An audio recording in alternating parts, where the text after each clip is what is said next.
Welcome everyone. All right. Hey guys, I just wanted to say thank you so much for coming today. We'll definitely have some time for conversations after, but we want to get to the program. If you haven't helped yourself, again, coffee in the back. On everyone's plate right in front of them, you're going to have a agenda for what we're going to be going over today. And again, thank you so much for coming. It's awesome to see a packed room. Maybe we'll have to consider a bigger room for next year. But starting us off is Tim Bowman. He's our executive director here. Oh, Todd Bowman. I'm here. 4 months in. But no, thank you. All right, thank you, Dan. I was going to come up with a different name, but I couldn't come up with the top of my head. Wanted to just welcome everybody. Just a few logistics. We've got food in the back. Feel free to help yourselves. Bathrooms are right out either this door, or there's one just out this way as well. And this goes until about 10:30, typically, with some time for discussion. Feel free to jump in. I know we've blocked some time for discussion kind of at the end, but I think in the past, these have gone really well. People feel free to jump in and ask questions kind of along the way. All right? All right, so we started. So my name is Todd Bowman. I'm the executive director here at NCSS. Did I break it? Tom broke it. Tim, I'm going to blame Tim. Oh, Tim, that's good. You want to fiddle with it? I'll just get one.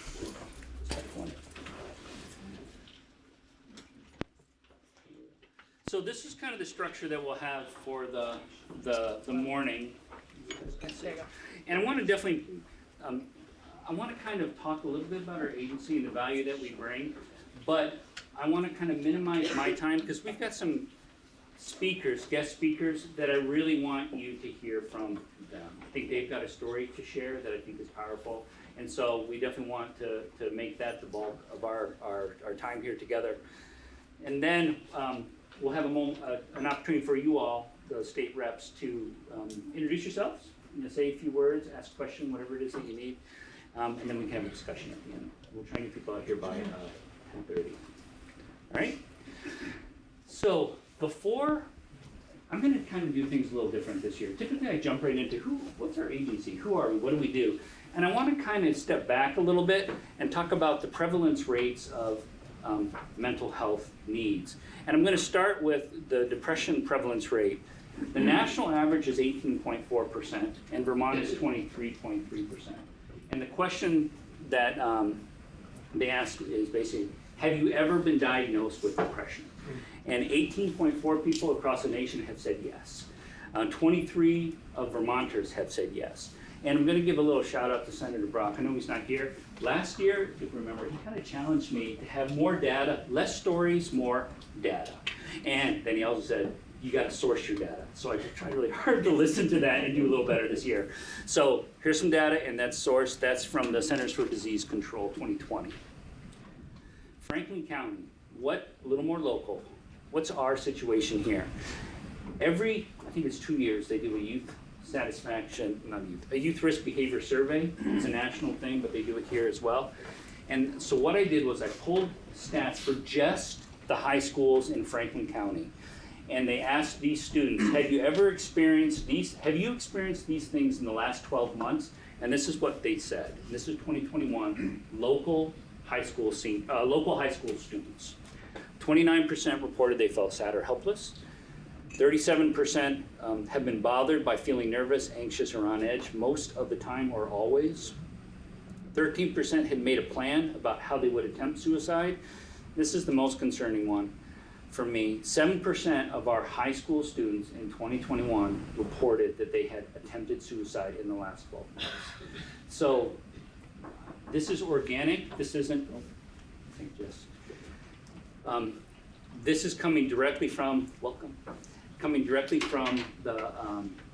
our students. We asked them, and this is what they're telling us in 2021. The 2023 survey, I couldn't find those published results, but those do exist, and those should be published fairly soon as well. And then I want to also talk about what's the economic impact. So we know mental health needs are significant at the national, state, and local level. what's the economic impact that that has on our community? Or these are national stats. This is from Forbes in 2021.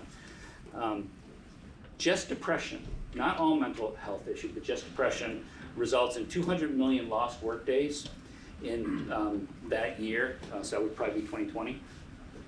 And they estimate the cost to employers for those lost work days is between 17 and $44 billion. It's at the national level. So it's a significant problem that does have an impact on our personal lives, on our relationships, and our work, our families, but also I think our economy as a whole. So now let's talk about NCSS. So we're up here in the corner of the state. We are, you'll hear in the State House, we're a designated agency. That's the way we're coded in state statute. I usually use the term community mental health center because that's more reflective of what we do. And I think the community when you talk about a designated agency, the community doesn't really know what that means, but people do understand what a community mental health center is. We have a catchment area. We provide supports to communities in Franklin and Grand Isle. We also have programs that go bigger than that. We've got a program down in Chittenden County that supports early childhood services. Our independent school, the SOAR Learning Center, they take kids from other parts of the state. Milton actually is our second largest referral source for our independent school down at SOAR. And then I want to mention we have 988, which is our emergency services, the state crisis line, the lifeline. And people might not realize this, but when you call 988, if you have an 802 area, if you're calling from a phone with an 802 area code, it actually rings down the hall. So we answer all of those 988 calls as well. So the services we provide are primarily focused, Franklin, Grand Isle, but the supports we offer is big. And we have about 525 employees. So who do we support?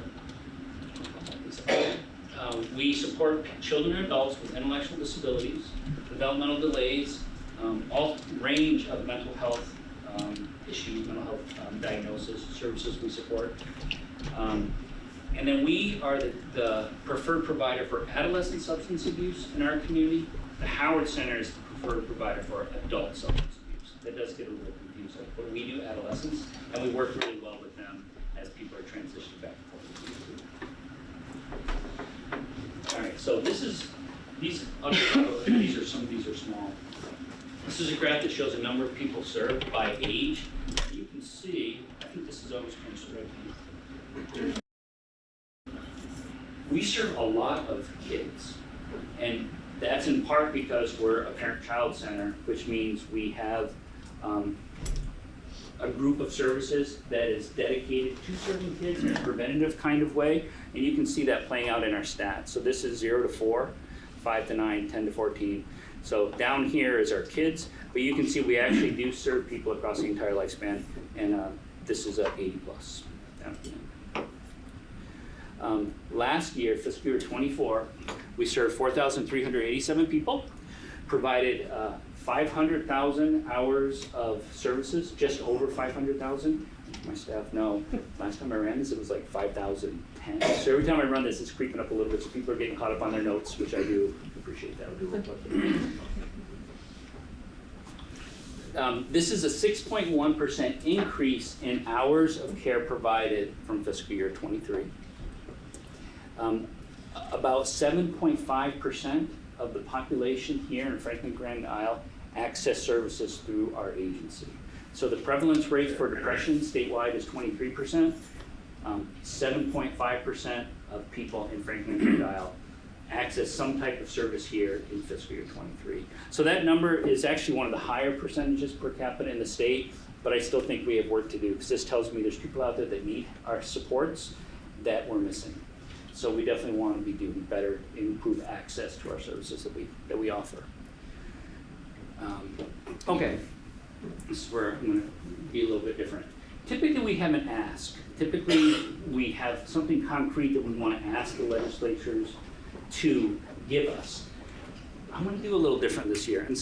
Instead, I want to highlight 3 key areas that I know are going to be on your plates this year, and I want to offer an opportunity to partner with us to impact all three of those areas. The first one is law enforcement. Well, I'll just go through them all, and then I'll drill down a little deeper. The second one is education. You're going to be hearing about crime, you're going to be hearing about the cost of education, and you're going to be hearing about the cost of healthcare. We can be part of the solution in all three of those areas, and I wanted to kind of highlight each of them. The first opportunity is law enforcement. This is a Digger article. I think this was just last week this one came out. And it talks about kind of crime, I'll say petty crime, small crimes in the downtown area.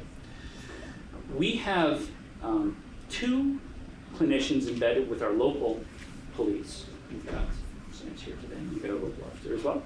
And we actually have, we had one embedded in our state police. And I saw Nick earlier. There he's in the back for the state troopers as well. You all just approved an expansion of the state police program. So we are doubling that, and now we're going to have 2. This is the actual number of outreach that actually Nick did last year in partnership with our state police, and you can see it is just a steady climb up. So there's a huge need for embedded clinicians in our law enforcement. That was state police. Here's our St. Albans Police Department. This is where does the encounter happen. These positions, she's in the room, are mobile. They outreach. They travel with the local law enforcement, and they outreach to wherever the situation is. And they work to provide supports in those moments. And so this is, I don't know what the math is there, but the vast majority, I'll say, take place in the home and the community. So these positions actually are embedded in our law enforcement. They ride with them to go out and see people. And then also St. Albans Police Department. I think this is one I wanted to highlight. Again, this is Senator Brock. So what was the outcome of these things? He was asking last year. So I wanted to add this one. Many of them, it's a one-time. We go out, we provide supports, and we're kind of done. You know, we leave, they leave, and that's it. But many of them actually do receive some type of referral to some type of additional resource.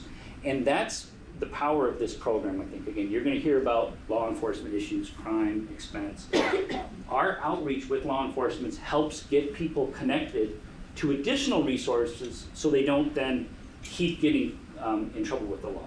So we're part of the solution for the law enforcement issues that I think we'll see. Education's the other one. Actually, there's Casey. So we've talked about this quite a bit. And you're on House Ed, right, as well. So this is a graph that highlights the number of federal dollars that have come into Franklin and Grand Isle to help provide educational services to the kids in our schools. And these are millions of dollars. You can see the line is down, but just last year alone, we partnered with schools to serve 498 kids, providing 66,000 hours of service just in that 1 year alone. We have partnerships with 92% of our local schools. I think it's all but 2.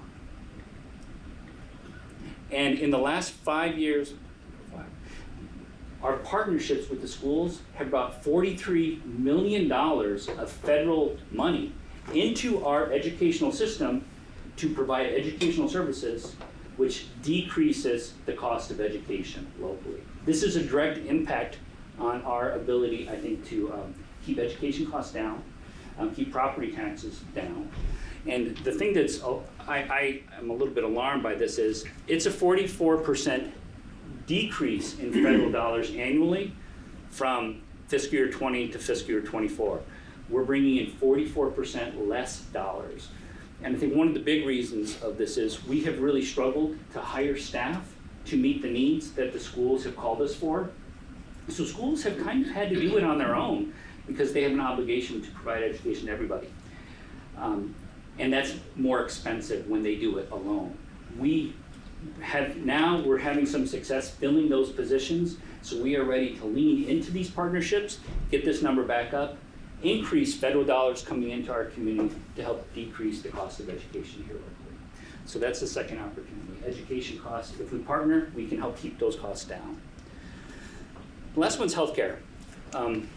I mean, this has been in the news a lot. Healthcare costs are increasing. This is a program called the Able, oh, I should put the name of it, the Able House up here. It's right across the street. And it's designed to serve 6 people, older Vermonters with intellectual disabilities. It's a level 3 residential home, which means it has the ability to provide some medical services to support someone with a higher clinical acuity of medical need. Right now, I got a call from Peter Wright yesterday.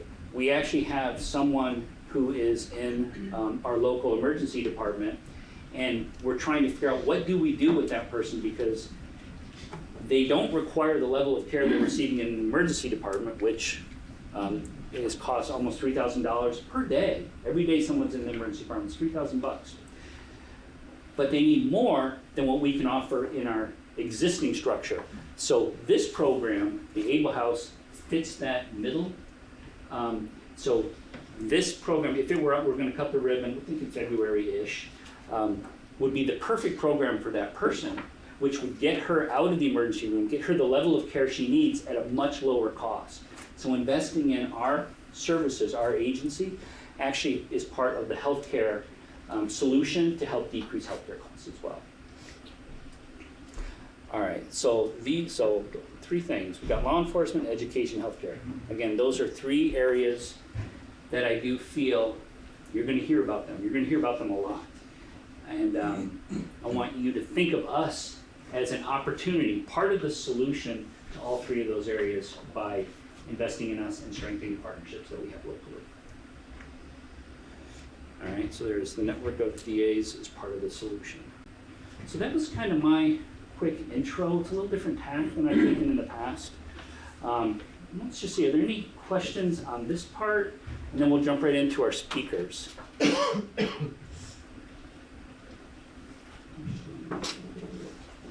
was so thorough.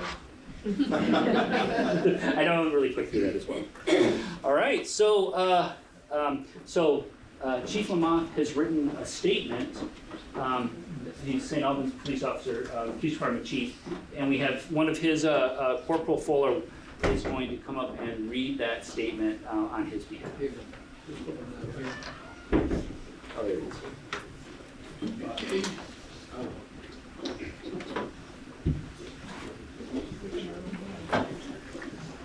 is. So I'm Corporal Michael Fuller. I work with St. Albans PD. I work in the patrol division. I work day shift. I work a lot with Sam, and I do have a statement to read on behalf of Chief Lamoth, who can't be here today. But I'll just say, in working with Sam, I've seen the positives that this program has brought to the community of St. Albans firsthand. The Embedded Crisis Intervention Specialist Program is familiar to both the law enforcement agencies involved and the citizens of Franklin County who have seen the team's impact firsthand. This program has taken various forms over the years, whether through the Vermont State Police Barracks or the St. Albans Police Department. Over time, it has developed into a highly professional, cohesive, and collaborative effort designed to better serve individuals in crisis who have encountered law enforcement, Northwest Counseling and Support Services, or the hospital. The program's success stems from multiple factors, including each entity's ability to leverage their unique strengths, as well as the deep trust in their unified approach toward a shared goal. This teamwork extends from proactive community engagement to on-scene support and continues with thorough follow-up care for individuals in need. As a department leader, I am incredibly proud of this individual resource for both agency and our community. Thanks. Thank you. I should say that the 2 clinicians we have embedded with the state police are funded through state dollars, but the 2 we have embedded with the local law enforcement, that's funded directly by them. So it's something that I just want to honor, that I think you all, your department, have seen value in this. You're willing to invest in it to help make our community safer and just kind of make your whole department. It's a role that I think adds value to the community and the department as well. And those 2 positions are funded with local dollars, and the 2 state are funded with state dollars. All right. Next we have Carolina Chanette. Yes. Oh, good. Thank you. Nice and big. Here's Oh, no, that's it. Thank you.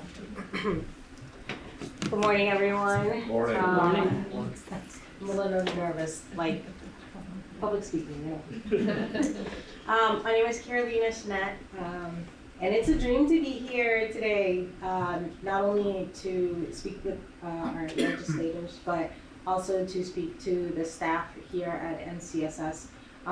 It's been my dream to speak on this program, the HEART program, which I will be talking about today, for a long time, because there's so little that I can give back to the HEART program, and this is one of the ways that I can do that. And so I'm just so excited to be here and be able to share a little bit of my story with you all. The story of the HEART program in my life is tied in with my family's story.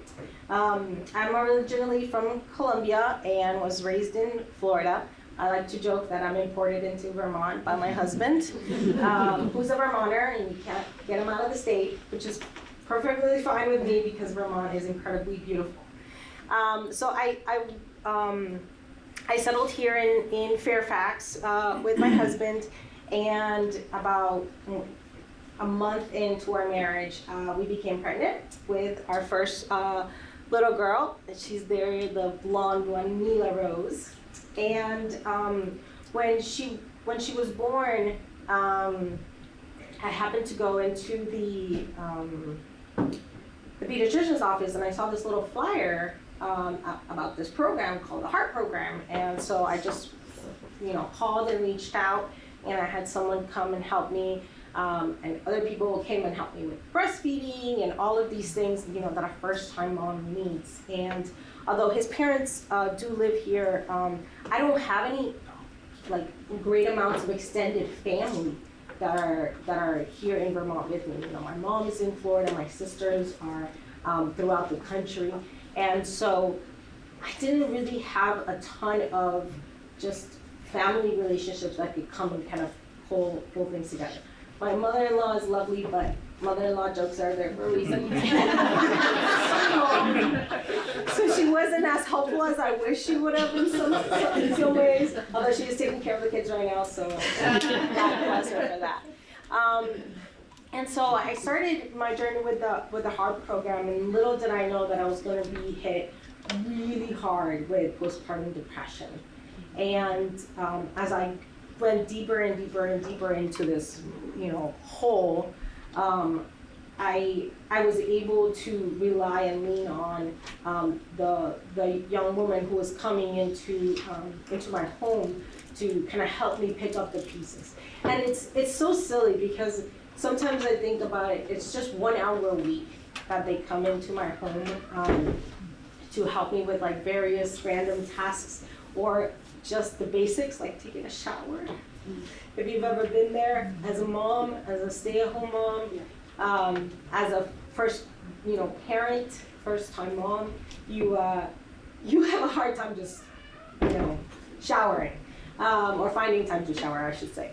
And so, even just 1 hour a week seems like a small thing, but it has added up to a huge, huge deal in my life. Well, then comes 2020, right? Nothing happened in 2020, right?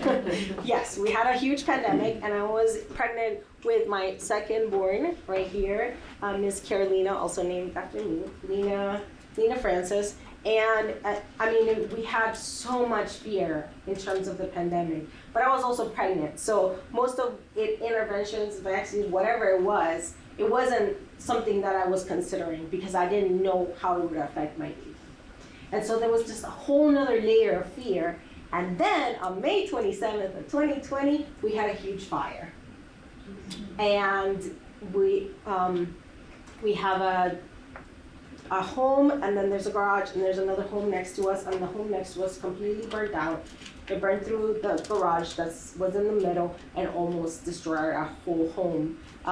But it did cause a lot of fire damage, and we had to move out and rebuild in 2020.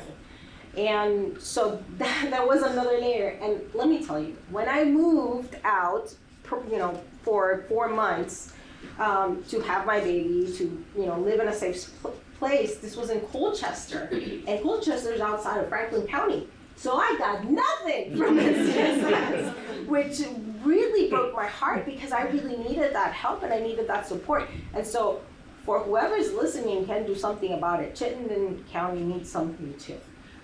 Because what the PART program and what NCSS has done for my family in Franklin County is a huge deal.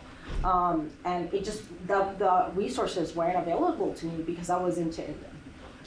So that was a hard lesson to learn. And so eventually we came back, was able to, and we were able to rebuild and refurbish our home. And long story short, I ended up into even deeper depression. I'd been struggling a lot with medication, and I ended up going to the emergency room for a mental panic attack, mental breakdown. And I couldn't go into a facility or anything like that because at that time there were so many people that were suffering through something like that they just had no space. And so I came back home. I wasn't ready to be home, but I came back home. That was the only choice that I had. And I had the people at the HEART program share with me resources that were available to the community. And they say, you don't have to be a stay-at-home mom right now. You can put your kids in daycare. And it's not something that was ideal to me or my husband, but I said, yes, I need that. I need that break. I'm drowning, I need that break. And so they helped me fill out all the paperwork and apply for a grant or whatever it was called so that my kids could be put into daycare for some time so I can try and recover and regain my strength and understand my options for medication and therapy and all of those things. And that's around the time that I also started seeing a therapist through the HEART program, and they come to your home. I couldn't believe it. I said, you're gonna come to my house to hear me talk right now? That sounds like a dream. I don't have to change from my pajamas. I could just wear sweatpants. I don't have to get everybody in the car to then go. And at that point, I was already pregnant with my third cute little boy right there. And so they were able to start that therapy with me. And they have been there ever since. So my latest acquisition is Miss Emma Catherine. She's the little baby. She's about 6 months now. And the HEART program has been there for me, for 6 years now, on and off.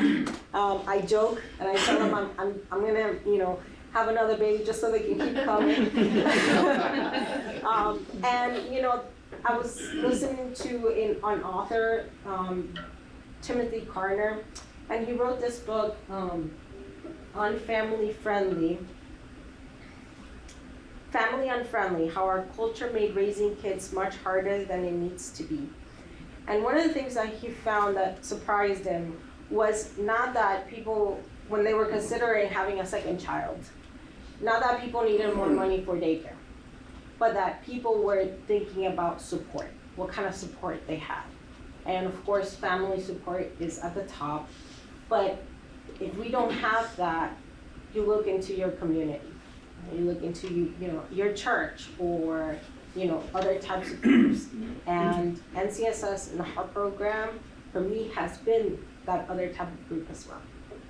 And so I just want to thank them for all they have done, for helping me raise these beautiful kids, and for being my support in a time of great need over and over and over again. Thank you.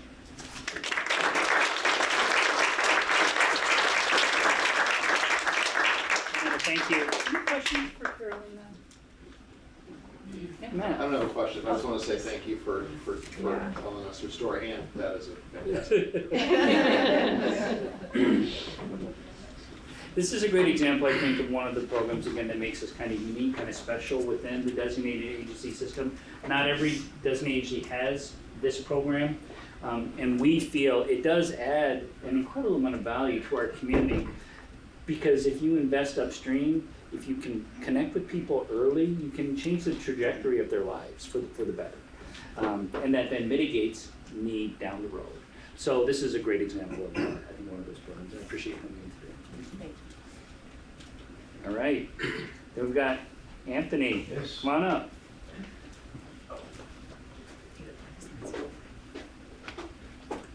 So thank you for having me. My name is Anthony Bocash. And just like our last speaker, I can relate. I have family that's every race, spread out all over. But most of my family is like in Florida. I have a grandma here, that's it. So I don't have a lot of resource, family support. I have friends and old college friends and people that I know in the Burlington area, but not in Enosburg Falls where I live. I'm secluded. I have nobody. Usually most people have like at least that one extra person or something in addition to programs like this. They usually have something, and maybe it's, I might want to go get counseling one day, or maybe I'll just talk to, my family instead, and I'll get through, and I'll do that at some point. For me, it wasn't even a choice. I had nobody. I went through some of the worst times in my life. My family's from here. I had a grandfather that was in a wheelchair, paralyzed from the waist down. He sold wood-burnt pictures on the mountain road in Stowe for 30 years. Everybody knows him by Bingham Falls. He's gone now. He passed. My uncle passed. He was at 42 about 12 to 14 years ago. He passed in my arms. He had brain, lung, and liver cancer. I'm 45 years old, and I've been to 50 plus deaths and funerals in my life. I didn't get any addictions. I didn't really get any, wanting to, I'm not a do-it-yourselfer or whatever you want to call it. I'm not a suicidal person, but I did live through that. I had 30 friends that died from overdoses. 3 were suicidal, 2 were drive-by shootings. My family lives in Jacksonville, Florida. So I've been through all that. I've been I can't with my physical disabilities right now, but I've been a Michael Jackson performer since I was 5 years old. I'm known all over the state of Vermont doing that. Did hip hop, write poetry, write literature, working on an album right now. So through all that, I had good things growing up and being in Vermont and being in Florida, and I lived in Bushwick, Brooklyn for a year to do music. I had some very good up times, but I had some down times too, like all the deaths. This month is actually the anniversary of my girlfriend's death, 1 year anniversary. She had a brain aneurysm and she was 38 and passed. And so I've been going through all this, and in my earlier life, criminal, just running with the wrong crowd, just bad things happened. I dealt with it. I gave it to God. I'm a spiritual person. I'm Baptist, so I'm very spiritual. And I have my writings. I have nobody. I see 3 to 5 doctors a week, but I don't have that one neighbor or person. I'm very secluded. I'm trying to transfer to Burlington. So I just write. I just write my literature. I'm working on a poetry book. I'm working on an album right now.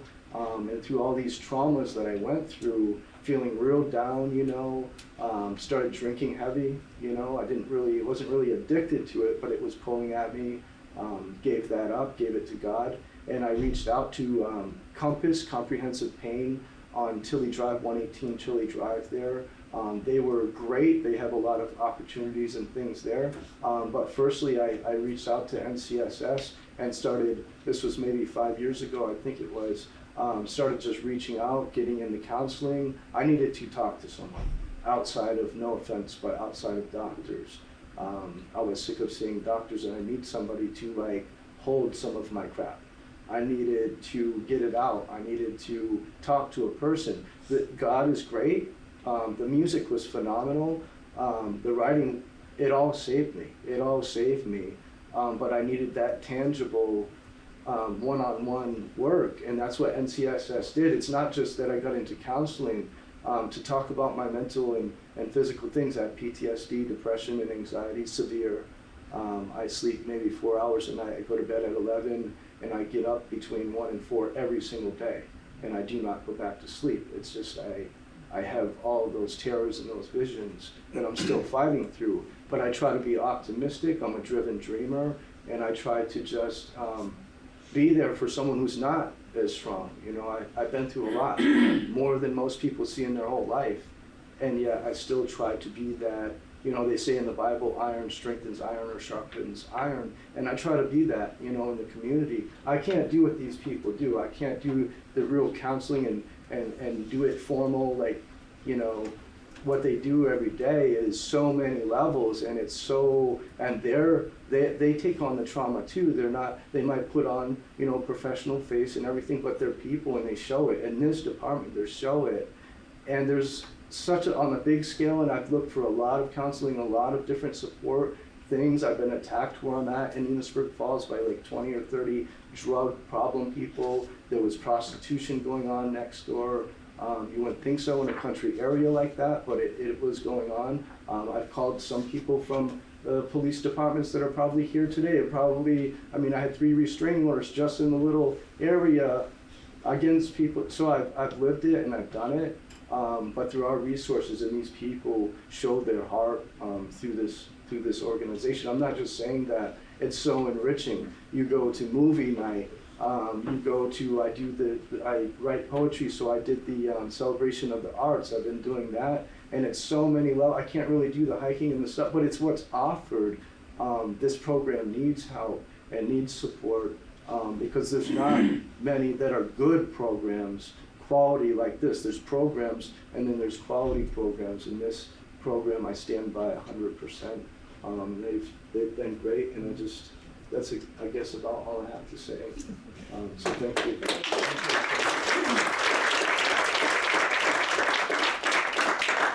And I have seen Anthony present some of his poetry, and it is incredibly powerful. So I just really appreciate you being here. Yeah, thank you. All right, Julianne Foley. There she is. You get out. Well. Sorry about that. There you go. Thank you so much.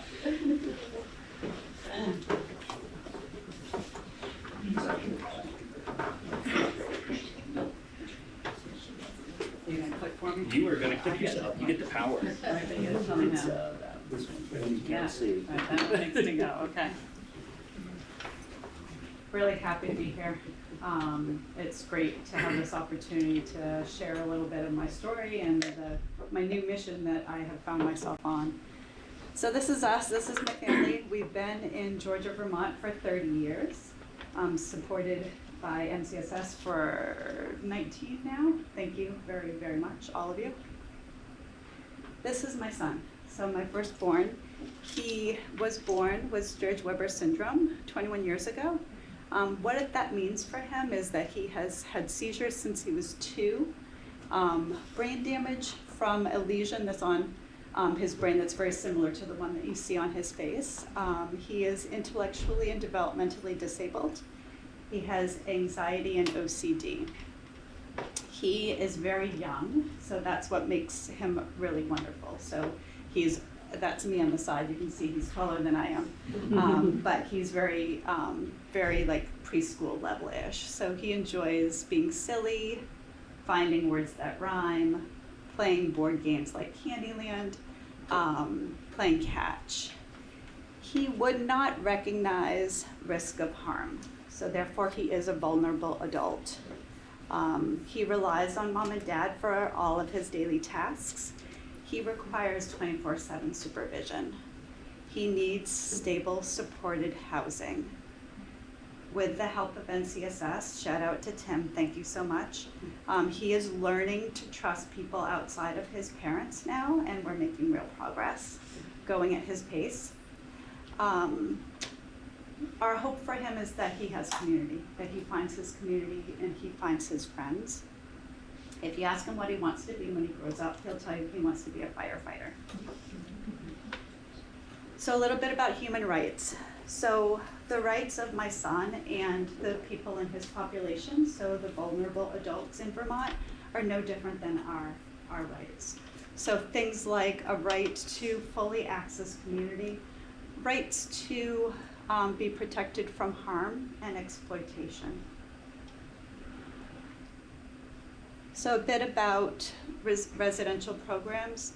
So each individual, each vulnerable adult in Vermont has unique needs. We need person-centered planning and care, and it's so critical to ensure stability and prevent crisis. Many of you in the room know this so well because you're supporting these individuals. Right now, there's 602 new units of supported housing that are needed to meet the needs of adults in Vermont with intellectual and developmental disabilities like my son. Federal rules expect that people will have choice in housing. Our designated agencies in Vermont need more help to support these vulnerable adults, access community, and ensure that they are stable and they are safe.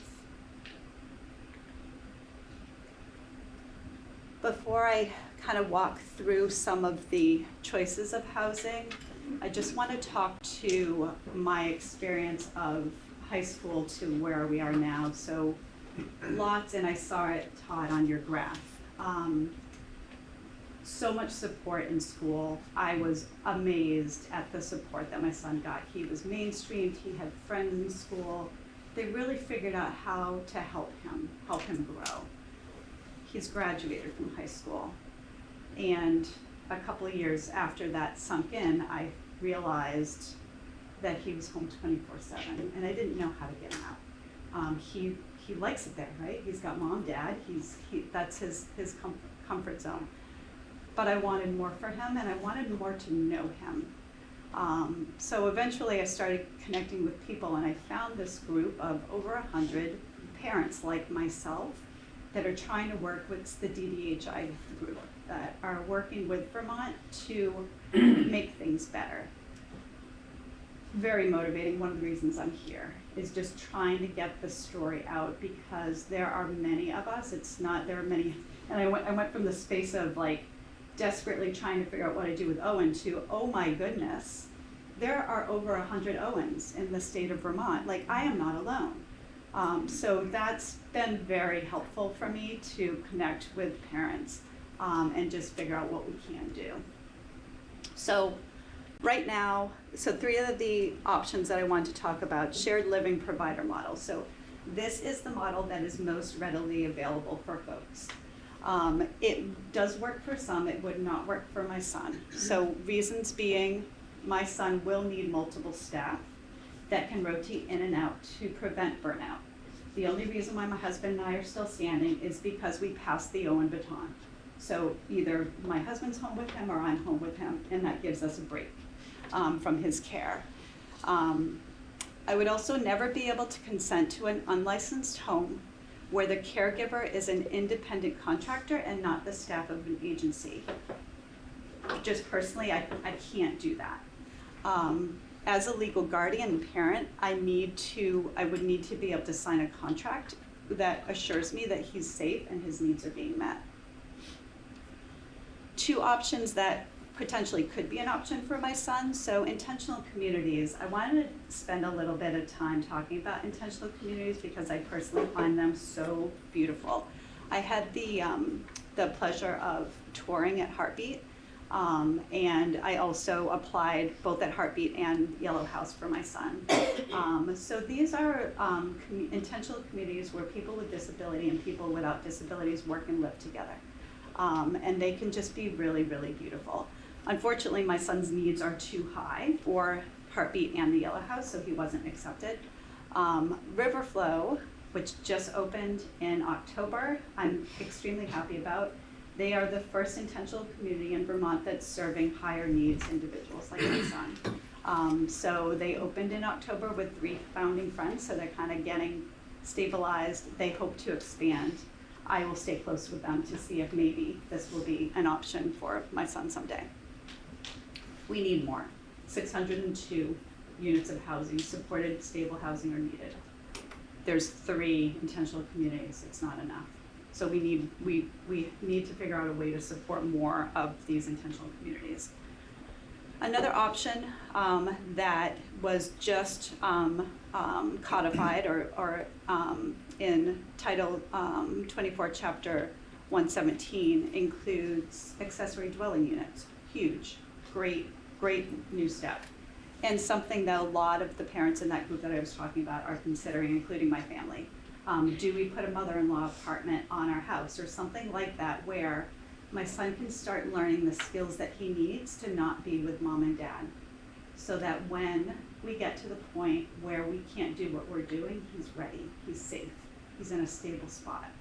So this is very attractive to us. However, right now, we hesitate because we know there's a staffing challenge.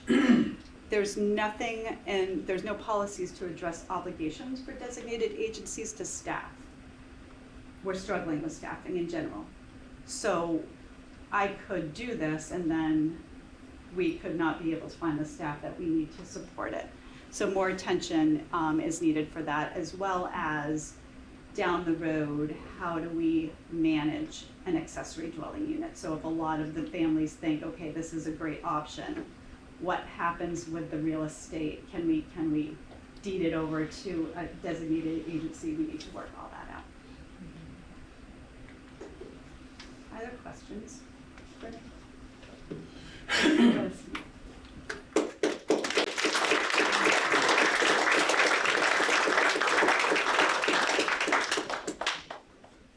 All right. So, I guess we'll go around now. What's next? Just follow. We'll do legislative introductions. We'll just go around the room. And again, you can ask questions for you, any interest, anything you want to talk about, and we'll just kind of go around. Sure.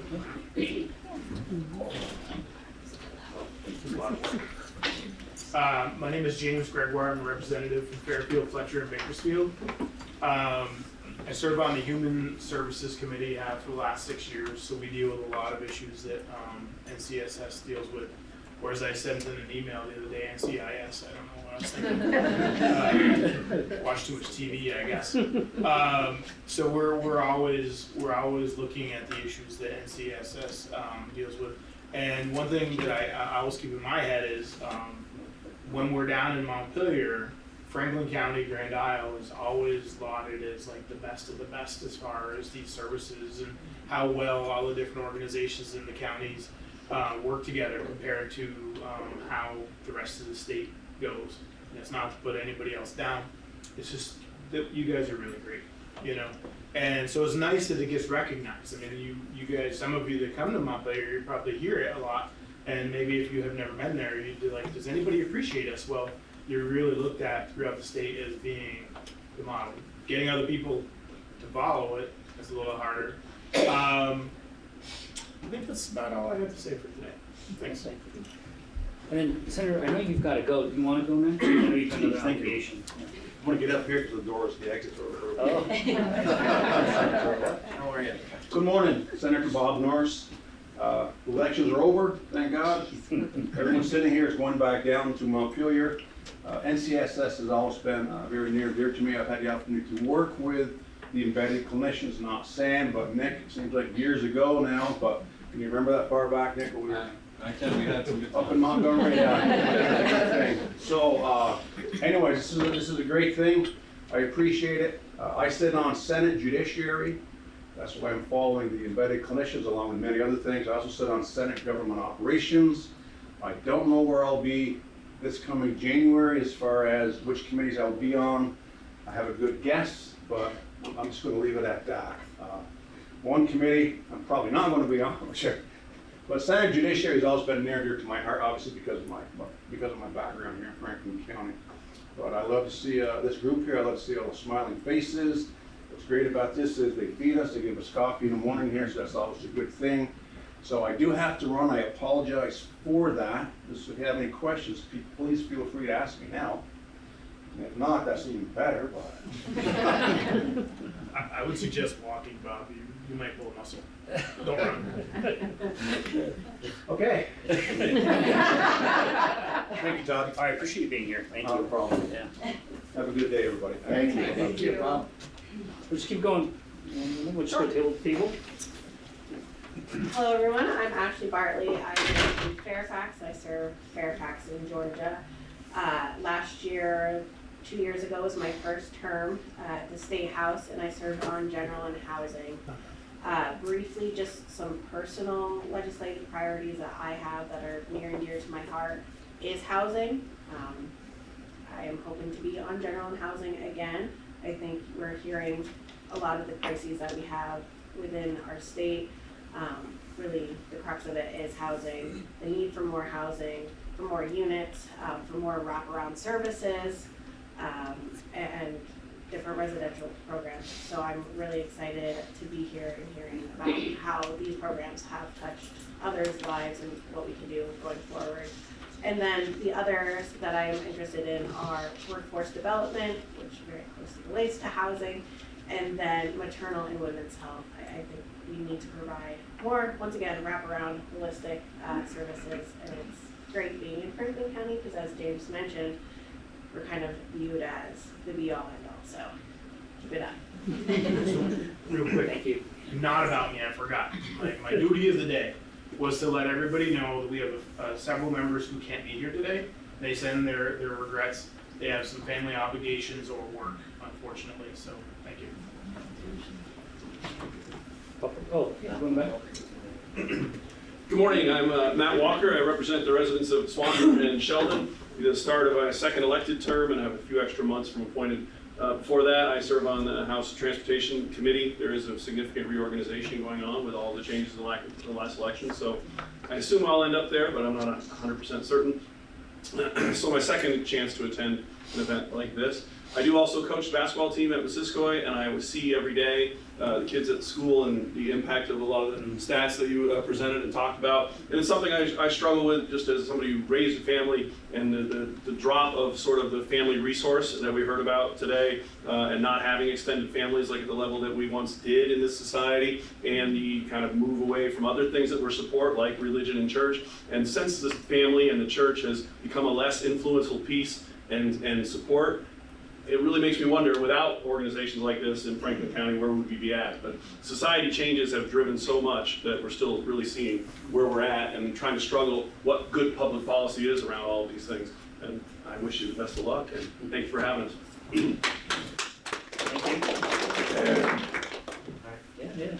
I'm Casey Toof. I represent St. Albans Town and St. Albans City in Franklin 8. I've been in the House for 6 years. So I'm going to be starting my 4th term. All 6 years I've been on House Education. I'm currently the ranking member there. I'm also the Assistant Minority Leader in the House Republican Caucus.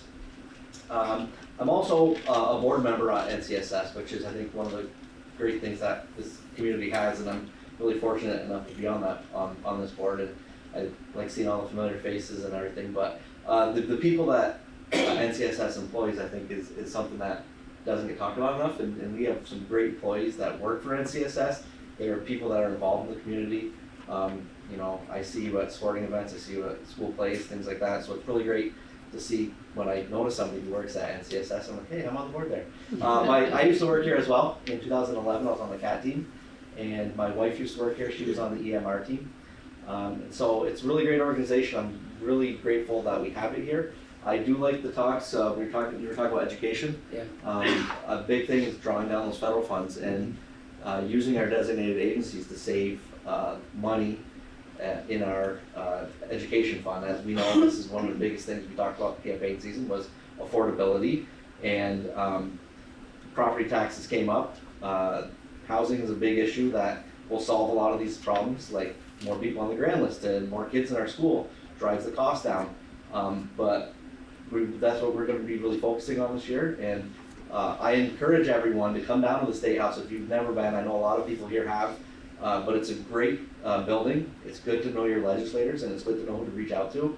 Send us emails. We always respond to them. We like hearing from people, but we're not always the experts on everything. It's really important to realize that.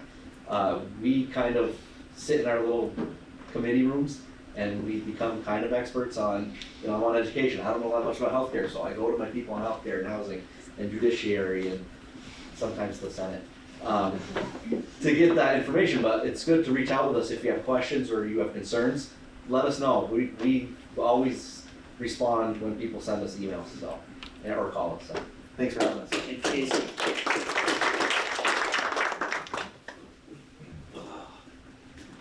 I'm Chris Matos. I'm the representative for Milton and a little sliver of Georgia, and I was just elected to the state senate for Chittenden North, so I'll be Milton, Fairfax, Westford, and part of Essex Town.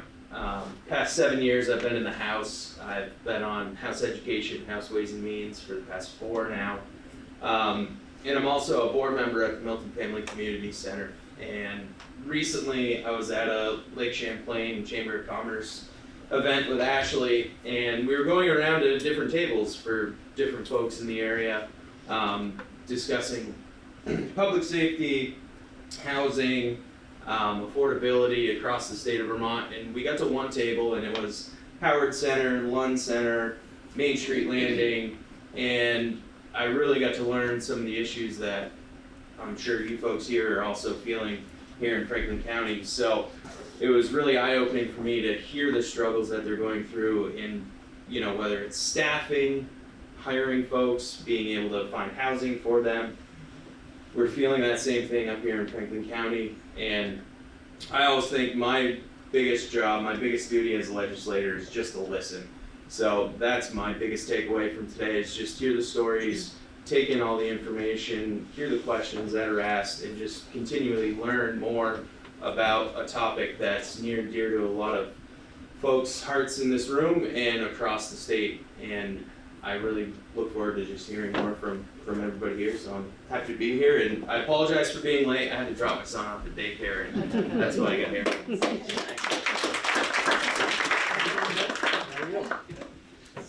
Thank you. My name is Carolyn Brannigan. I represent the towns of Georgia and Fairfax. I hope I'm not shouting in your ear. Ashley and I represent the same district. It's a 2-town district, 2 members. And this is starting my 11th term in the State House. I know, I heard somebody say, wow. It's my 21st year down there. I've served in the House and the Senate. Most of the time I've served on the Ways and Means Committee, which is the Revenue Committee. I've been all but 4 years I've been on the Ways and Means Committee. So I have a lot of experience on how to raise revenue. And you know, on that committee, where Chris and I served together the past term, we hear a lot of details about tax base and tax rate and the taxpayer's ability to pay and all that. What we don't hear is the information that was in the very first presentation that you gave when we got here and when we first started our meeting, the details of what you do. Who are the people you serve? What is the good you do for them? We don't hear that on Ways and Means, and I don't think they hear a lot of it on appropriations either. So this presentation has been very valuable to me. I appreciate it. I think I told you I live in the town of Georgia. I grew up there on a dairy farm. My dad was a farmer. My mom was an RN up here at what was then Curbs Hospital.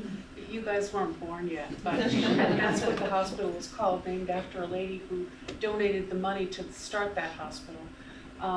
My husband and I have been married 48 years. We have 3 children and 3 grandchildren who are the light of my life. If you want pictures, just ask.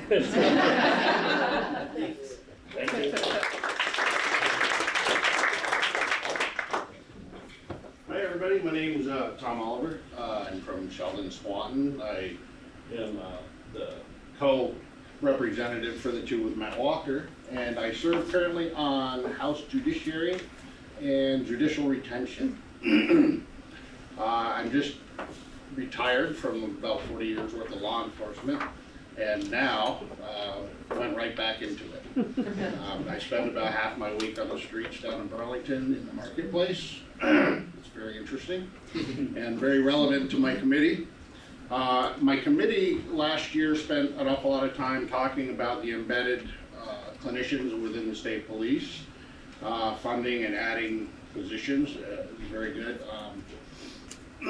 There's an incredible need for it. I see the rural areas are, I think, doing better, taking advantage of the state police's ability to be out there for everyone, whereas in larger municipalities, you're lucky that St. Albans jumping on board with this at their own cost.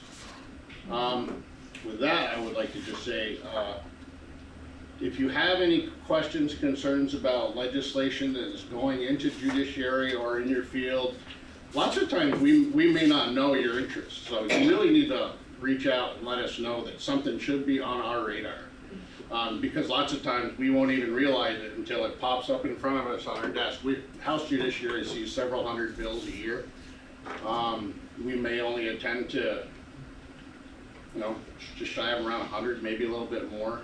So a lot of them don't even get acted upon, but usually with a little cajoling, you can get things to move along. So if there's anything you think of that we need to know about, please reach out, either to the senator or myself. I believe I'm going back to Judiciary, that's what the talk is. I want to go back. So hopefully we can help you out. I'm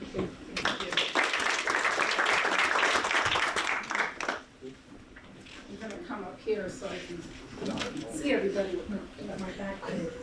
Okay, thank you. Thank you for having us. Yes, my name is Lynn Dickinson. I represent St. Albans Town. I have been in the legislature for 16 years. I'm now starting my 9th term. Got my stuff here. I have served on 4 committees: Commerce, Institutions and Corrections. Of course, I have a correctional center in my district. Judiciary for 2 years, back to Commerce, and then I've been on Appropriations this past session. I worked in a psychiatric hospital in college, so I understand a lot of the things about psychiatric care. I also served on the board when I moved here in 1973. Within a year or so, I got on the board of the Mental Health Agency and served there for several years. A very logical thing to do after having the experience I had in college. I served on the Board of Trustees and the school board at BFA for 10 years, a total of 10 years, and while I was there, we had a cluster of suicides, which was really very, very difficult for the school and the students. We had 3 in 1 year. And, these things happen, and then they create a cluster. Other schools have the same thing. Sometimes it happens, and we really work hard to work with the people from the Mental Health Agency. There were emergency groups, there were counseling groups that worked with the guidance counselors, but it's a very sobering experience. And it happens, still happens today, but you try to prevent that, obviously. One of the things that we talked about this past year, we talked about it a little bit, it really has become a crisis. It's been a crisis, it's been many years in coming, is the housing needs. We have spent a lot of time and energy looking, especially after the COVID pandemic. We have all kinds of people who are living in motels. It's a very complicated issue. I have been in contact with Julianne, who sent me an email last year. There were members of her parents group who came in and spoke to our public hearings on the budget. And they talked about the fact that they have growing adult children who have no place to go. These intentional living arrangements are really important. They're also very expensive. And we spend all kinds of money on housing. We have a housing market crisis here in this state. We have all kinds of land use bills. There's all kinds of things. We've passed all kinds of bills to try to increase housing. And we haven't really been very successful at it. But this small group of people really need specialized care, specialized housing. These parents are really panicking, and understandably so. And I know that the agency has helped a lot of people take care of this. The schools have been obviously mainstreamed and done a great deal of work, but this is an important issue. If I get back to appropriations, I'm going to really work hard to try to address this issue and help this group of parents. So, any questions on anything else? We have, I've learned a ton down in Montpelier, but I've been involved in the community for many years here as well. So, any questions, let me know.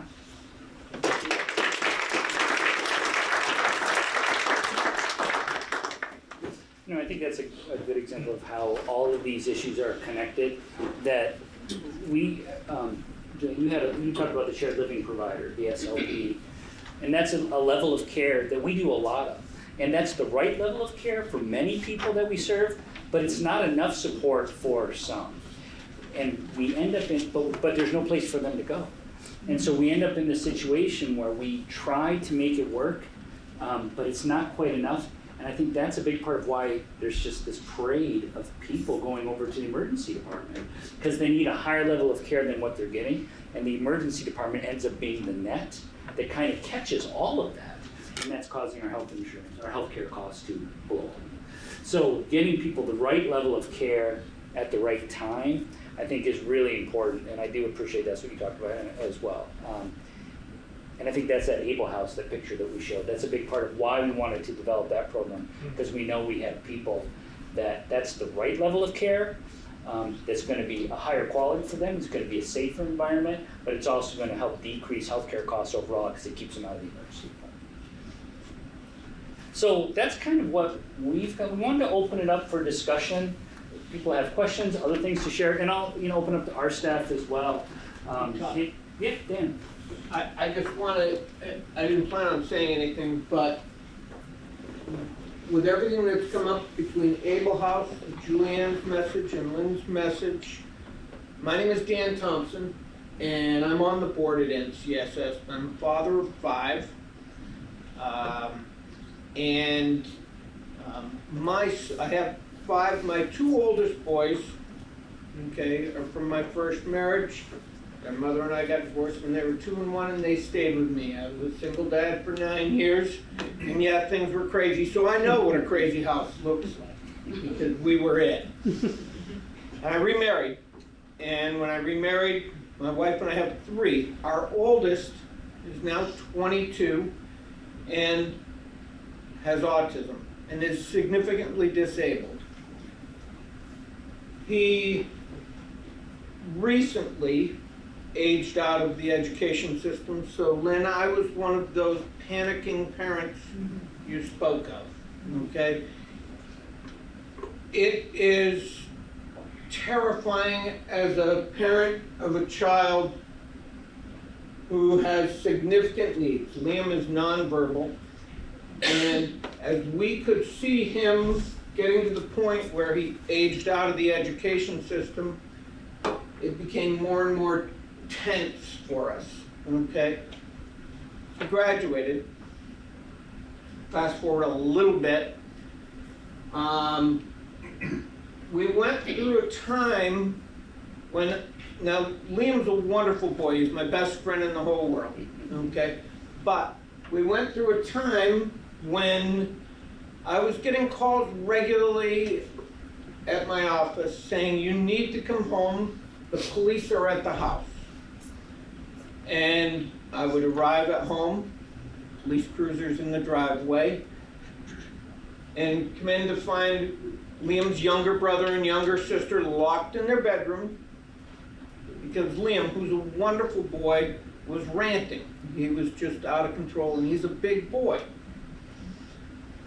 We got to the point where, thanks to NCSS, someone came to visit us from Vermont Crisis Intervention Network.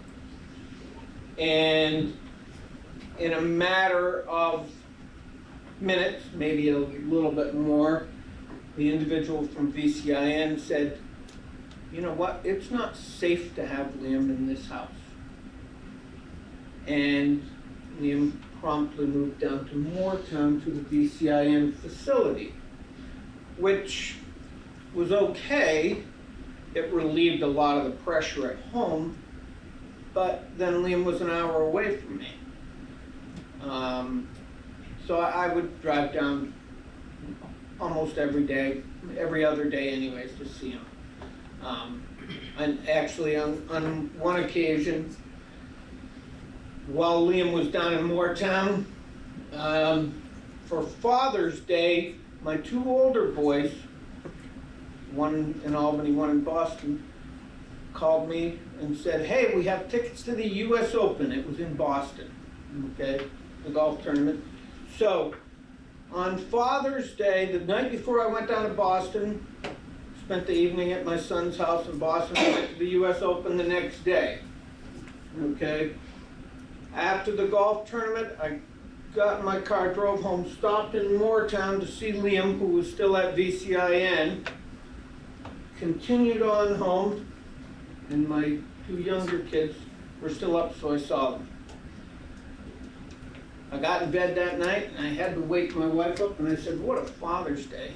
And I said, I saw all 5 of my kids today. Now that's happy, but to your point,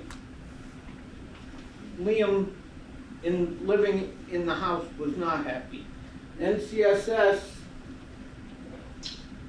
in a house similar to to Able House, found a home for Liam. He's now 5 minutes from our house. I picked him up last night and we went to dinner at Tim's.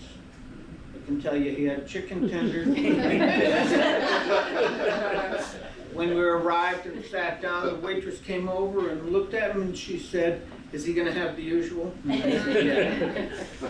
So I just want you to know, I would be remiss if after hearing Julianne and Lynn and Todd speak of the need for housing for people aging out of this education system. It's real and it's dangerous. And this plea is coming from someone, okay, who I know what a crazy house looks like, okay?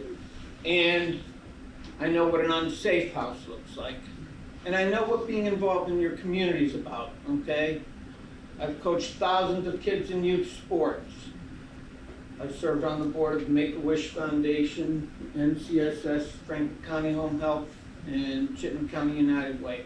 So I know what it means to be involved. I'm not asking for something that I haven't always been willing to give. Just keep that in mind. There's a real need and potentially a real danger. So, thank you.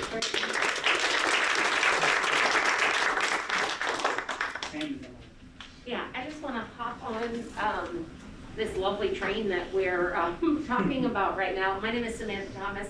I'm the Developmental Services Director here at NCSS. And I've had the privilege to be able to work with Dan, with our incredible staff, to be able to create that opportunity for Liam and to see him really thriving and enjoying that environment. So it's really powerful to hear you speak, and it's just really powerful to hear everyone today. So I just want to honor that and thank Julian as well, because I think what's critical when we talk about housing is that we create opportunities for everyone, and there is a spectrum of the level of support that an individual might need. So, you know, Able House, we're going to support individuals with a certain level of need in that program. We support Liam with his level of need through one program. And we have a number of folks who access DS services who could very successfully live independently in their own apartment with just a little bit of extra help. So we're also trying to work and build relationships with local developers, to be able to have some relationships, to maybe have some apartments that are earmarked for NCSS, where we can then provide some staffing supports that help individuals to live independently. And so I might be making some connections with folks just to see if we can build those, but my point is, I think it is our passion to create as many different opportunities to honor, as Julianne mentioned, the voice and choice of the people that we serve. They have a right, just like we do, to choose where they live, and it's incumbent upon us to create those opportunities for them. So I just wanted to share that. Thank you, Sam. Yeah, Elaine. I'd like to talk with those of you who are representatives particularly involved with education. I'm a retired educator. I am on the NCSS board. I'm a retired educator. I served 20 years in the public schools as a teacher and administrator, and I can't hear you very well. Oh. Can you speak up, please? I certainly can. Elaine Carpenter, I'm on the NCSS board. I want to address some concerns about education. I served 20 years in the public schools in Vermont as a teacher and administrator, and I finished my career here at NCSS. And I served 12 years on the BFA Fairfax School Board. And there's a lot of talk about education and decreasing funding. And there's one thing that continues to annoy me when we talk about education, and that is decreasing the student-teacher ratio. We hear over and over again that Vermont has a very high rate or a low rate of student-teacher ratio. And my concern is that the needs of the students drive your staffing patterns and they drive your curriculum. It's not the number of students you need to focus on, it's the needs of those students. So go ahead and decrease the number of students in the classroom if you want, but you may also need to increase staffing to cover the needs of those students. So it's just something, an additional layer to think about when you're talking about education funding. So, thank you. Thank you, Linda. Linda. Yeah, good morning. I'm Belinda Bissett. I'm the Community Mental Health Services Director. And so here at NCSS, our services provide care to individuals ages 7 to end of life with mental health needs. So we've talked a lot about developmental services needs. And I think, you know, one of the things that you will hear this legislative session is also around elder population and the needs of those that are aging in our state, particularly with mental health needs. We are looking to develop a program similar to Able House for individuals in our community who have mental health issues, who are actually not allowed to receive services in elder care homes or in other settings because of their mental health needs. So I just want to call attention to, when we talk about housing needs, there's just such a spectrum of them. And so I think when we think of elder care, we think of mental health concerns that need to be addressed, but there's a lot of medical complexities that come along with the individuals that we're serving. So we need a blended approach and we need a wraparound care approach. And so I just wanted to offer that. I'm certainly a resource to you as those issues enter your committees. Thank you all for being here. I'd like to respond to the comment about what we do about the Ed Fund. The legislature right now is not in session. It will be the first week in January when we go back, and that's when the session starts. So I know there's a lot of talk, a lot of letters to the editor and editorials in the paper, all kinds of ideas are floating around there. Don't panic, because there are other things we can do to that Ed Fund aside from raising taxes somehow. That money is used for several other things besides schools. And we also get money from sources other than the property tax. So we can play with some of those other tax bases. Should have used the word play, I'm sorry. We can, you know, negotiate other tax sources, and we can also find other ways to pay for programs like TIF and current use. Actually, those things are right now paid out of the Ed Fund. We can stop that and find other ways to pay those programs and end up with more money flowing into the Ed Fund for schools and kids.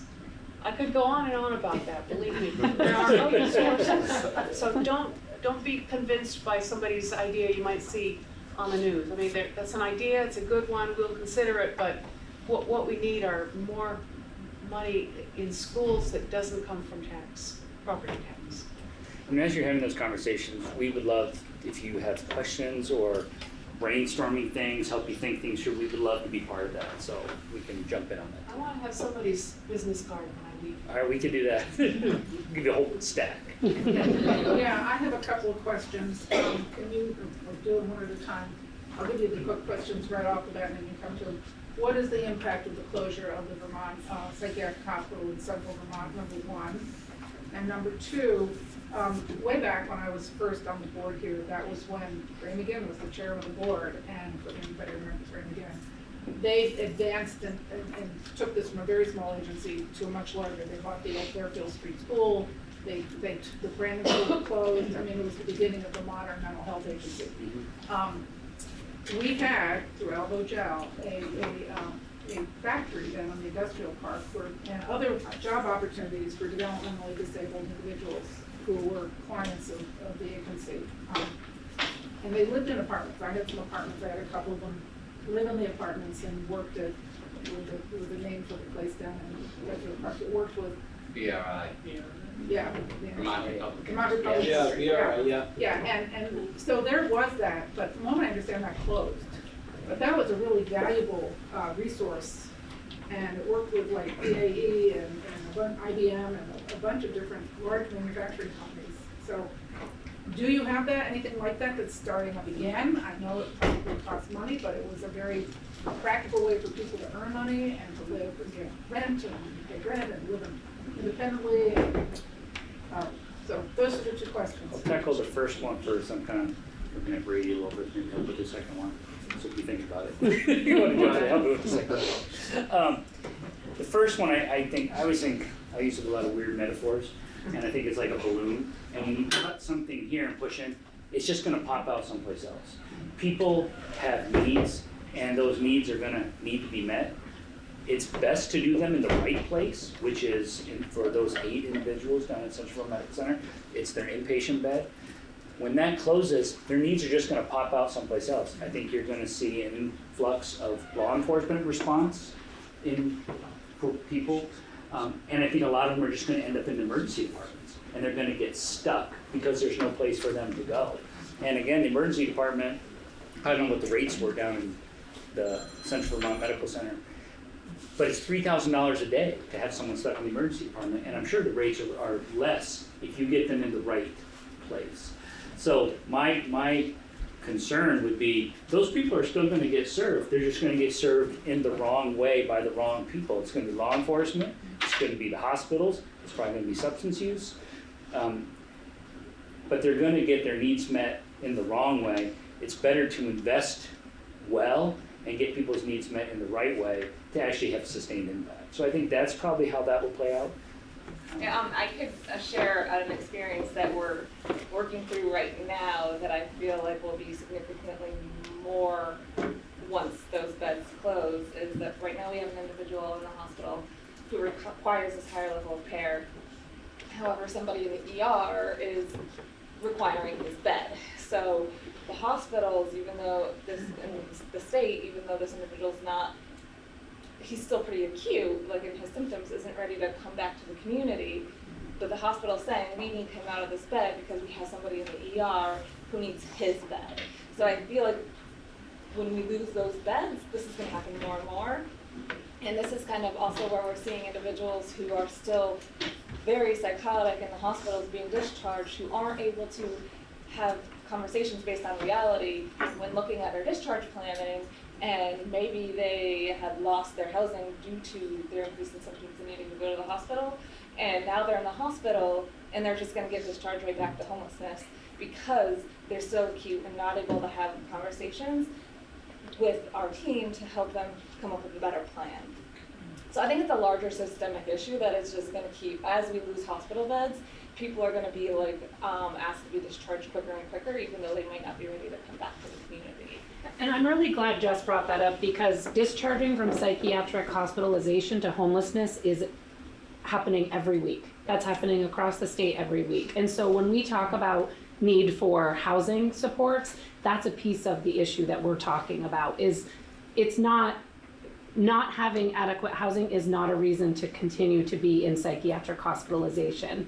And it's a real concern in our community specifically, but definitely across the state. And then managing these individuals, like trying to keep them stable in the community when they're experiencing homelessness is also a challenge that the agency experiences, because these individuals, taking their meds aren't their first priority. It's like, where am I going to sleep tonight? Where am I going to get their next meal? So us trying to like meet with them every day to try to get them to take their meds and help them maintain their stability in the community, that's like a significant challenge that like our teams are working with now too.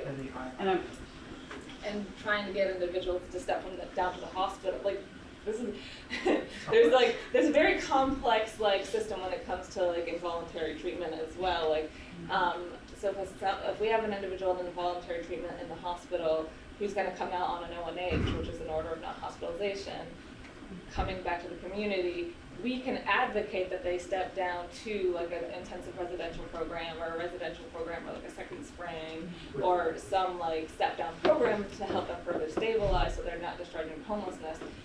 But I think the fracture in that system is that even though they're in voluntary treatment, they have to agree to step down to these residential programs, and most of the time they're like, no, I'm going to choose homelessness over going to this program because I don't want to be in an institution anymore, which they have that right. So that's like also a delicate balance that we're like working with right now. Like a lot of our individuals in the community that really need mental health treatment, but they're kind of stuck in like these systemic problems where we advocate, however we can only advocate. We can't force anybody into like more structured settings to help them stabilize.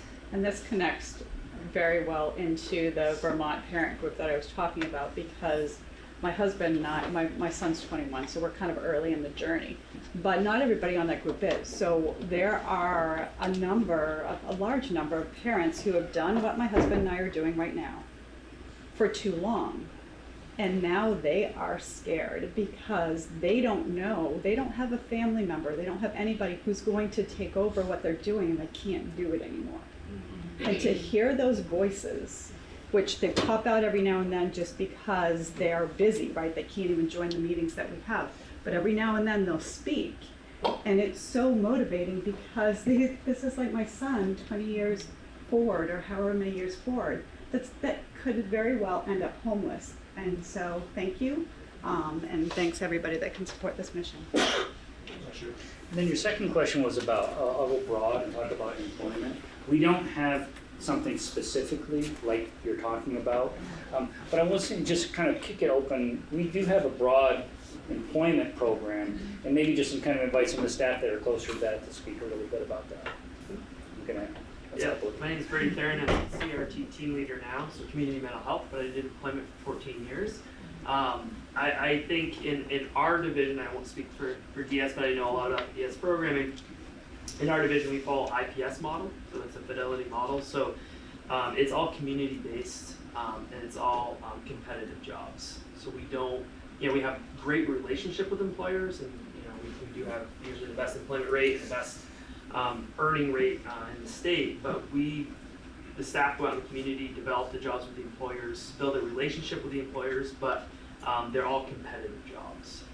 So it wouldn't be the older system where we had one or two kind of businesses we owned and hired people there. That's just not done that. I think DS is the same way. It's placements out in the community, integrating the clients in the community is really the push. We've had great success with a lot of businesses around here. Yeah, I think what's been lovely too is that our DS employment team works, our team leader works really, or when Brady was in his role, but still works collaboratively within the agency to be building relationships. So similarly, all of our job opportunities are community-based. We strive for the most competitive employment opportunities for the people that we serve as possible.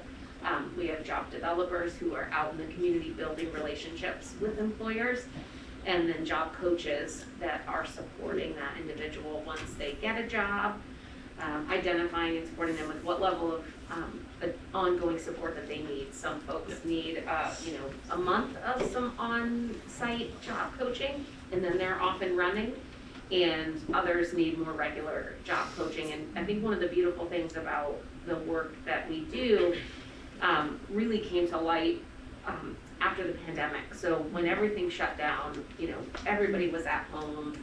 It took a long time for folks to be back to work. And what was really beautiful to see, and I believe you experienced it as well, Brady, was that those jobs that our folks held were held for them. The employers were ready to welcome them back.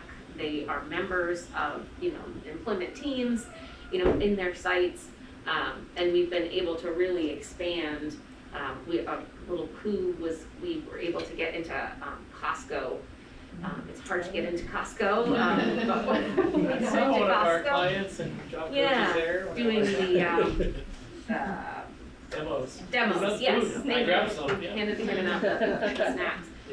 And then we also partnered, and we are at NMC, which is huge. That's huge. Yeah. That's since I've been here, that's been an attempt. And it's really just connecting with those hiring managers. That's the key.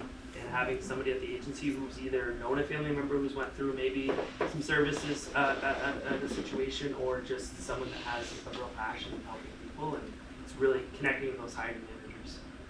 And yeah, I mean, to be honest, we have employers come to us that have job openings and we don't have clients to fill. Like our clients that want to work are working.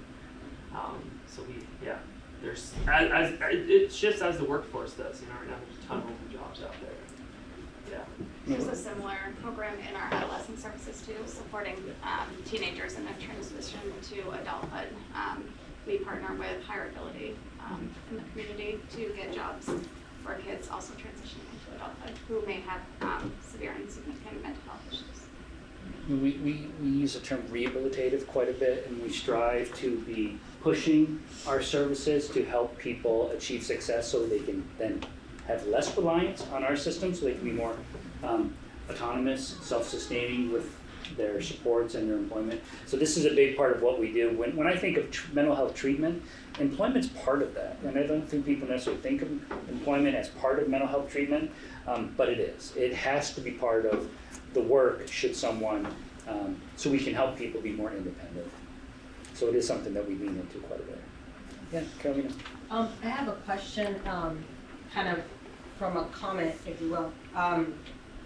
So I'm listening to some of the people speak, and there's a lot of different agencies, and I remember speaking to a couple of people at the Heart Center, and they didn't know that there was a particular therapy that's offered here in this office, like two doors down, because they're part of like the child family part, but not the adult part. So I guess my question is, how are you, and maybe the question is more for you, Tosh, but how are you integrating the services that NCSS has, which seem very broad, but kind of connecting it with one another and letting people know what's available, because you don't know what you don't know. And I think you're all very good at kind of getting it out to the community in some sections, but maybe not in other places where people, it's like some people might not know about something and that maybe does relate to their family, but they're so caught up on this one issue, they're not thinking about this other, but they could be helped in many other ways. So how are you integrating that in your organization and keeping that communication within your organization? I think there's two things. One is we definitely, I totally agree with you. We hear all the time from the community, we don't know what you do. We hear them talk about that. So I feel like there's two approaches. One is we want the community to be aware of the scope of services, the continuum of care that we offer, and just have them call. They don't need to know every single little name of program. We just want them to call. And then we can help them navigate it. So that's kind of external, really easy access points to care. And then internally, it's 525 employees. The continuum again is broad. We have really worked hard to, I'll call our redesign a little bit, to think about our agency collectively. Team NCSS is something I often say, that we're all in this together. We have one team. And we've really worked to develop collaborations internally to help people be aware of the scope and how to access those services. So if you're working with somebody and they would benefit from something over here, we want that person to make those connections for them. And so that is something that I think we're leaning into internally to help bridge some of those things, because it is complicated. It's really complicated.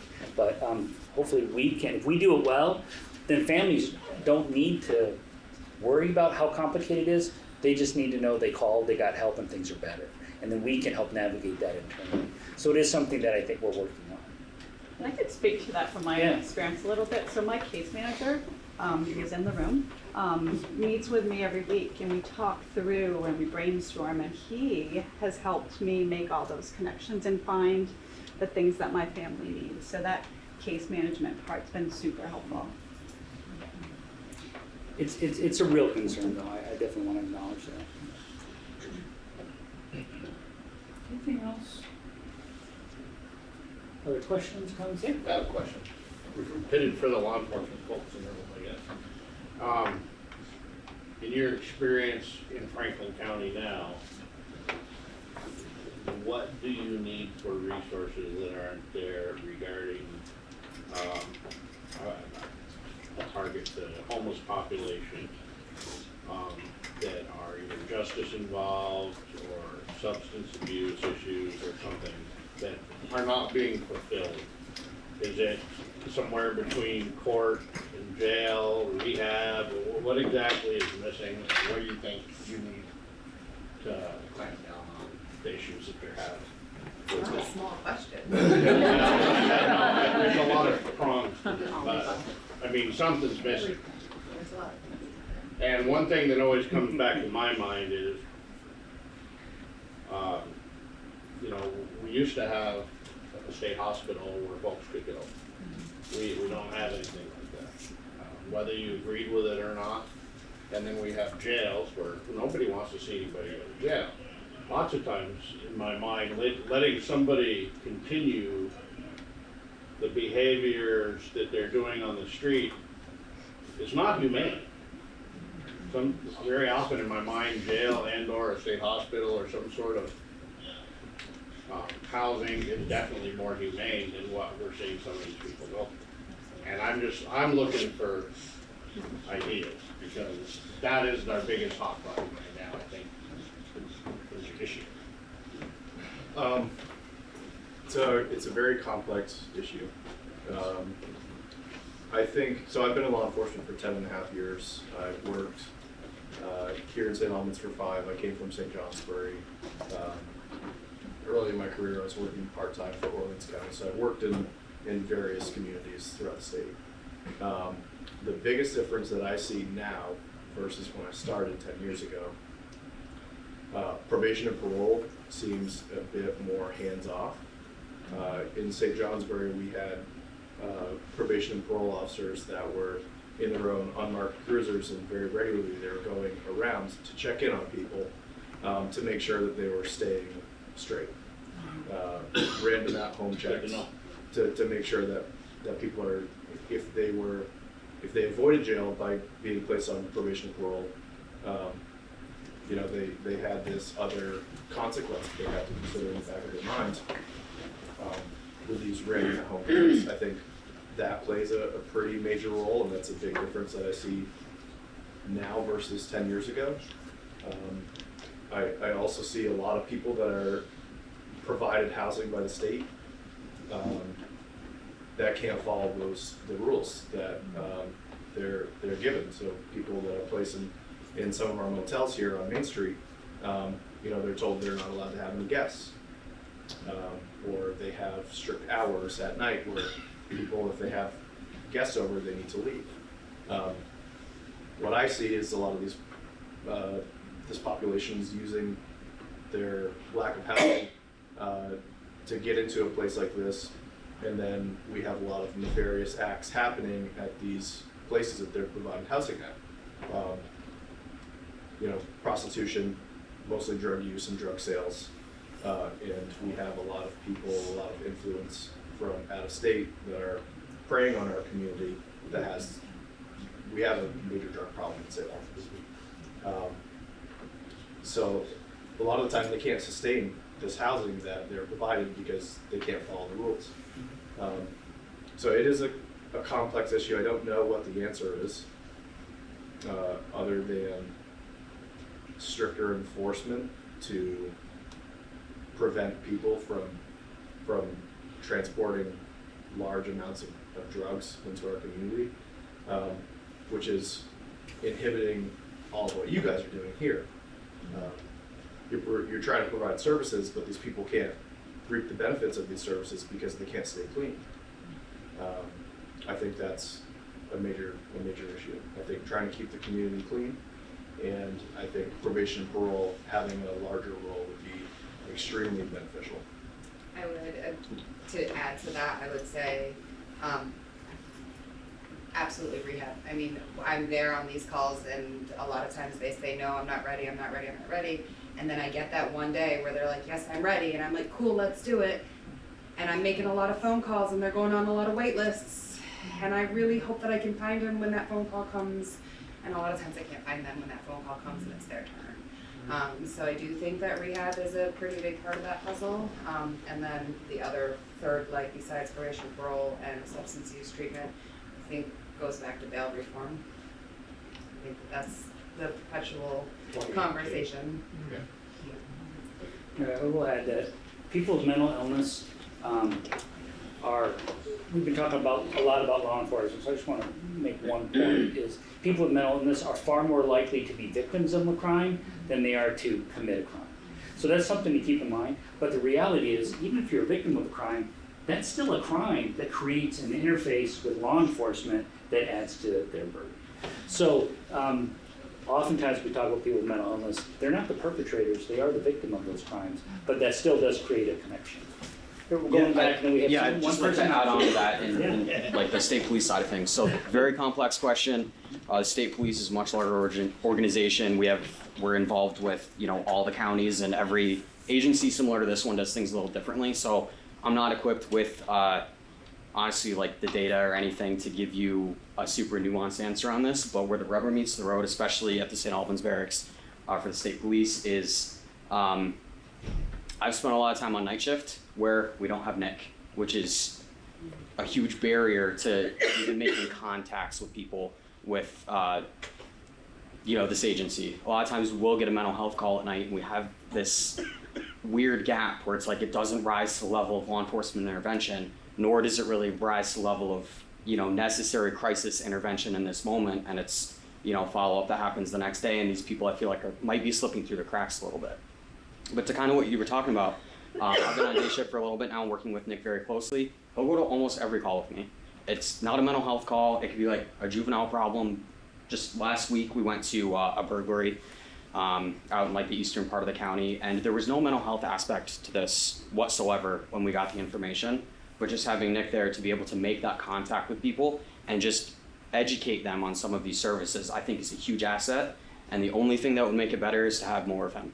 If I could clone him, I would, but I think moving forward, it sounds like there's approval for more positions, and I think that would do nothing but good things for our barracks and the community, so. And I will say, we were one of the first in the state to have an embedded person in our state police barracks. And we actually got a call. They actually used our job description as a model for that program when it did go statewide. So it's something I feel like the agency leans into innovation. And then we talk about it when it works, and then hopefully allow it to go bigger. We do have one person on Zoom, and then I don't want to lose it. Anjanette, can you hear us okay? Oh. Hold on, Anjanette, we can't hear you. Hold on one sec. She might want to be on screen too. Anjanette, hold on one sec. We're trying to get the audio square. How about now? Go ahead, Tony, while they're... I was just thinking about when you mentioned that the Hang on, state Anjanette. police did start with us as having the first embedded clinician, and that was actually, we were fortunate enough to be able to start that within the St. Albans Police Department. They were really the first to kind of say, hey, we'll partner with you guys and let you sort of bring one of your touchy-feely social worker types in, you know? And that was kind of a change of culture. But it worked so well, and then state police started borrowing that person, and then we eventually sort of embedded within the state police. So it's been nice to see that expand. And I agree.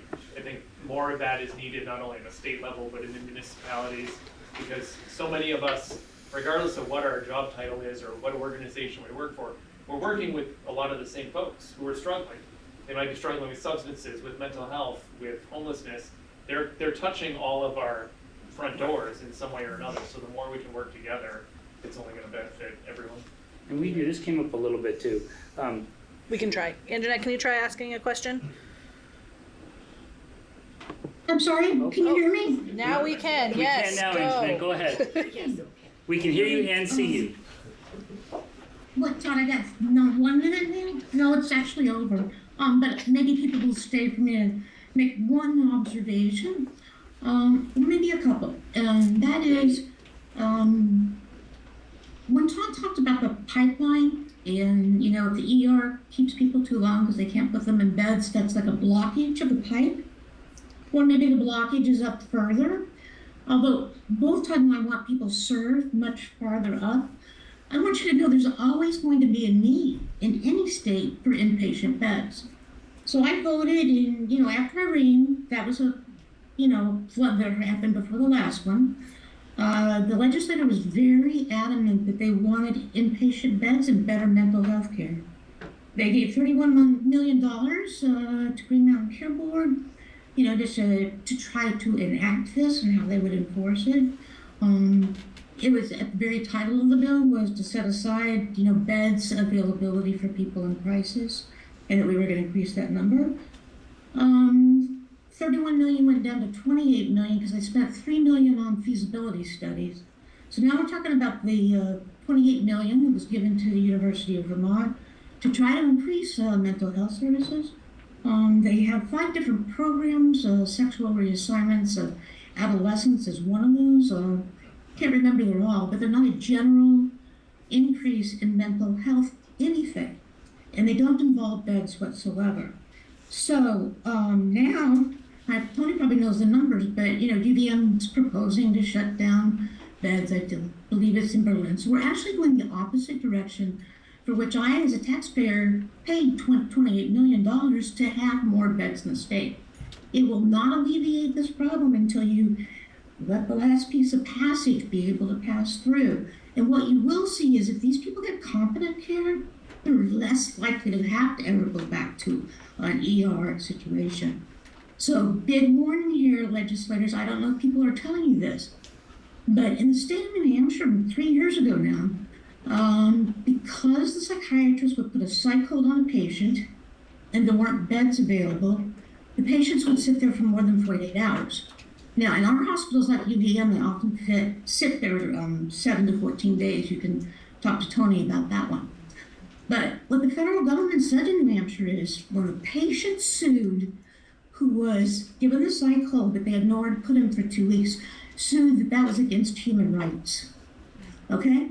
So the federal government sued the hell out of them. They got all kind of penalties. They were on their back for 6 years. That's what's going to happen in Vermont if you keep saying all the money we've allocated for beds. Well, let's throw it over into this other program. As somebody who's had to have that service before at UVM, it's insulting. I hope what they're really doing is just threatening the state to get more money from the Green Mountain Care Board, because if they're physicians and trained like that, they cannot have ignorance of the fact that if they don't have inpatient beds in a state that barely does, they are going to, crater their own ER. There's going to be hundreds. And at that point, you're going to have enough people, I think you already do now, that could sue the state for an inpatient hold, but were not able to be placed in over 2 weeks. And it may shock some of you. There's actually no computer program that tracks that aware. Often the people at NCSS themselves spend hours and hours on the phone trying to find a bed. That is a lot of the time they spend because they know that client, they've already made the assessment, needs to be inpatient psychiatry. I worry about Vermont, where my own taxes went up, property taxes 18% this year, but I worry about it more on the medical front. I don't want our money to go towards paying a lawsuit. Let's get in front of that and actually make these beds available for people. So that there's not 9-year-olds sitting in the lobby of the ER crying with their parents. I'll tell you, one day can equal a year in another person's life when you're in that level of crisis and no one's there to help him. So last year I said really positive stuff. That's what I have to say this year. If anybody ever tells the legislatures anything about the comparison to other states and our risk and that type of thing. Anyway, please think about how the money is spent. Please be accountable for how my tax dollars are spent. Please make the whole system work better by listening to others who really have expertise on how to do that. And please know that even in August 26, 2011 in Irene, all the legislature talked about was mental health and what they were going to do. I hate to tell you this, folks, but it's 2024, and we don't have any more beds than that, and actually we have less. I encourage you to talk to Tony or somebody like that who is in the room and has dealt with making many phone calls trying to place people a different level of psychiatric needs. Thank you. Thanks, Antoinette. also, Anjanette's on our board, and I've always really appreciated her perspective because she challenges us to think differently, think bigger, and holds us accountable to our deliverables. And so I always appreciate her perspective on that because I do think she makes us better. You know, just kind of. That's a way of saying I can be a pain in the butt. In a good way, in a good way. Just kind of wrap up, I just want to, again, this came up, I think, throughout the day. We do have something special here. I think we have an incredibly collaborative community. I think we partner, we work well. We think, how can we make our community better together? And that's not necessarily the case in all parts of the community. We just had a state team here earlier in the week, I think it was Tuesday, Monday, and they talked about that. They said they could feel there's just something special here in the collaborative nature that we have. And so I do want to say, you know, I appreciate your partnership. I appreciate your support. I do think we're stronger together, and we're going to be better able to serve people if we do it together. So I do appreciate you all coming here.